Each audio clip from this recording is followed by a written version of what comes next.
Hi hello welcome back. ഇന്ന് വന്നിട്ടുള്ളത് നല്ല ടേസ്റ്റി ആയിട്ടുള്ള ഒരു അടിപൊളി പായസത്തിൻ്റെ റെസിപ്പി ആയിട്ടാണ്. വെറും 5 മിനിറ്റിൽ റെഡിയാക്കി എടുക്കാൻ പറ്റും നല്ല അടിപൊളി പായസമാണ്. ഇപ്പോൾ സേമിയ പായസമൊക്കെ ഇഷ്ടമുള്ളവരുണ്ടെങ്കിൽ ഈ ഒരു വെറൈറ്റി രീതിയിലൊന്ന് ഉണ്ടാക്കി നോക്കുക, എന്തായാലും ഇഷ്ടപ്പെടും. അപ്പോൾ ഇതെങ്ങനെ റെഡിയാക്കി എടുക്കുന്നത് നോക്കാം. അതിന് മുന്നേ നിങ്ങൾക്ക് എൻ്റെ വീഡിയോ ഇഷ്ടപ്പെടുകയാണെന്നുണ്ടെങ്കിൽ ഒന്ന് ലൈക്ക് ചെയ്യാനും ഷെയർ ചെയ്യാനും മറക്കരുത്. കൂടെ തന്നെ ചാനൽ സബ്സ്ക്രൈബ് ചെയ്യാത്തവരുണ്ടെങ്കിൽ സബ്സ്ക്രൈബ് ചെയ്ത് സപ്പോർട്ട് ചെയ്യാനും മറക്കരുത്. അപ്പോൾ നമുക്ക് വീഡിയോയിലേക്ക് പോകാം. അപ്പോൾ അതിന് വേണ്ടിയിട്ട് ഒരു പാൻ അടുപ്പത്തേക്ക് വെച്ചിട്ട് അതിലേക്ക് ഒരു 2 ടേബിൾ സ്പൂണോളം നെയ്യ് ഒഴിച്ച് കൊടുക്കുക. നെയ്യ് ചൂടായി വന്നാൽ നമുക്ക് കുറച്ച് കാഷ്യൂനട്ട് ചേർത്ത് കൊടുക്കുക. ഇത് ഈ നെയ്യിലൊന്ന് മൂപ്പിച്ചെടുക്കണം. അപ്പോൾ കാഷ്യൂനട്ട് ചെറിയ രീതിയിലൊന്ന് കളറ് മാറി വന്നാൽ നമുക്കിതിലേക്ക് ഉണക്കമുന്തിരിയും കൂടെ ചേർത്ത് കൊടുക്കുന്നുണ്ട്. ഇനി ഇതും കൂടെ ഇതിലിട്ടിട്ട് ഒന്ന് മൂപ്പിച്ചെടുക്കുക.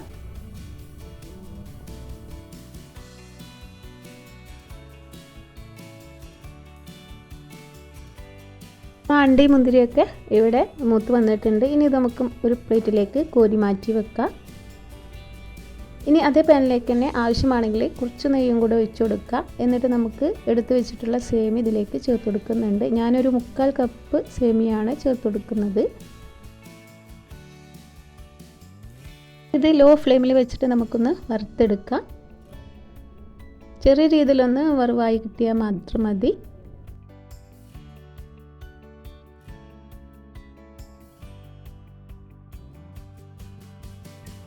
അപ്പോൾ നമ്മുടെ സേമിയ ഇവിടെ വറുത്തെടുത്തിട്ടുണ്ട്. ഇനി ഇതിലേക്ക് ഒരു 1/2 കപ്പോളം ചൂടുവെള്ളം ഒഴിച്ചു കൊടുക്കുന്നുണ്ട്.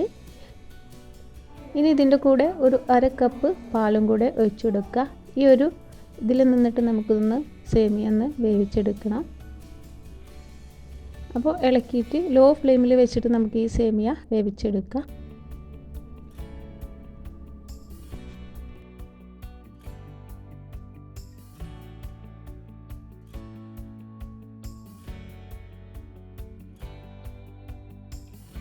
അപ്പോൾ അത് സേമിയ ഇവിടെ വെന്ത് വന്നിട്ടുണ്ട്. ഇനി നമുക്കൊന്ന് തീ ഓഫ് ചെയ്ത് മാറ്റി വെക്കാം. ഇനിതാ ഞാനൊരു പാൻ അടുപ്പത്തേക്ക് വെച്ചിട്ടുണ്ട്. അതിലേക്ക് ഒരു 4 ടേബിൾ സ്പൂണോളം പഞ്ചസാര ചേർത്ത് കൊടുക്കുന്നുണ്ട്. ഈ ഒരു പഞ്ചസാര നമുക്കൊന്ന് കാരമലൈസ് ചെയ്തെടുക്കണം. അതിനായിട്ട് ലോ ഫ്ലെയിമിൽ വെച്ചിട്ട് നമുക്കിതൊന്ന് ഇളക്കി കൊടുത്ത് കാരമലൈസ് ചെയ്തെടുക്കാം.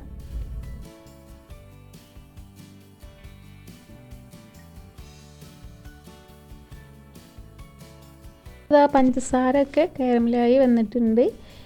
ഈ ഒരു സ്റ്റേജ് ആകുമ്പോൾ നമുക്കിതിലേക്ക് 1 കപ്പ് ചൂടുവെള്ളം ഒഴിച്ചു കൊടുക്കാം. ചൂടുവെള്ളം ഒഴിച്ചു കൊടുത്തതിന് ശേഷം ഇതുപോലൊന്ന് ഇളക്കി കൊടുക്കുക. അപ്പോൾ ഇത് തിളച്ച് വന്നിട്ടുണ്ട്. ഇനി ഇതിലേക്ക് ഞാനിവിടെ 2 കപ്പ് പാൽ ഒഴിച്ചു കൊടുക്കുന്നുണ്ട്. ഇനി എല്ലാം കൂടിയിട്ട് നമുക്കിതൊന്ന് തിളപ്പിച്ചെടുക്കണം. തിളച്ച് വന്നതിന് ശേഷം നമുക്കിതിലേക്ക് നേരത്തെ വേവിച്ച് വെച്ചിട്ടുള്ള സേമിയയും കൂടെ ചേർത്ത് കൊടുക്കുന്നുണ്ട്.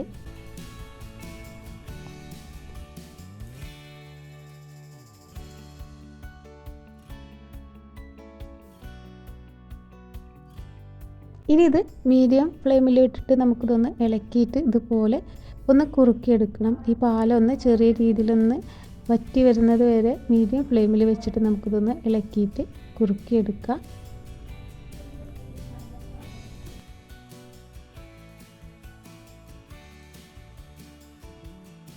സമയത്ത് പായസത്തിൽ മധുരമൊക്കെ നോക്കിയിട്ട് പഞ്ചസാര കുറവാണെന്നുണ്ടെങ്കിൽ ഈ ഒരു സമയത്ത് നമുക്ക് പഞ്ചസാര ചേർത്ത് കൊടുക്കുക. എന്നിട്ട് ഇതൊന്ന് മീഡിയം ഫ്ലെയിമിൽ വെച്ചിട്ട് നമുക്കൊന്ന് വറ്റിച്ചെടുക്കണം. അപ്പോൾ പായസം നല്ല കുറുകി വന്നിട്ടുണ്ട്. ഈ സമയത്ത് നമ്മൾ നേരത്തെ വറുത്ത് വെച്ചിട്ടുള്ള അണ്ടിയും മുന്തിരിയും ചേർത്ത് കൊടുക്കുക. കൂടെ തന്നെ 1/2 ടീസ്പൂണോളം ഏലക്കാപ്പൊടിയും കൂടെ ചേർത്തിട്ട് മൊത്തത്തിലൊന്ന് മിക്സാക്കി കൊടുക്കുക.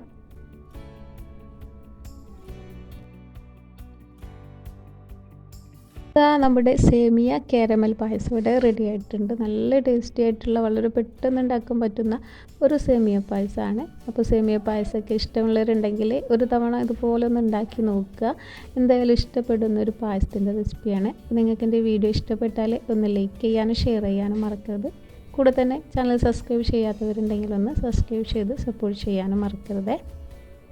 അപ്പോൾ ഇന്നത്തെ ഈ റെസിപ്പി എല്ലാവർക്കും ഇഷ്ടപ്പെട്ടു എന്ന് വിചാരിക്കുന്നു. പുതിയ റെസിപ്പിയുമായിട്ട് വീണ്ടും കാണാം. Thank you.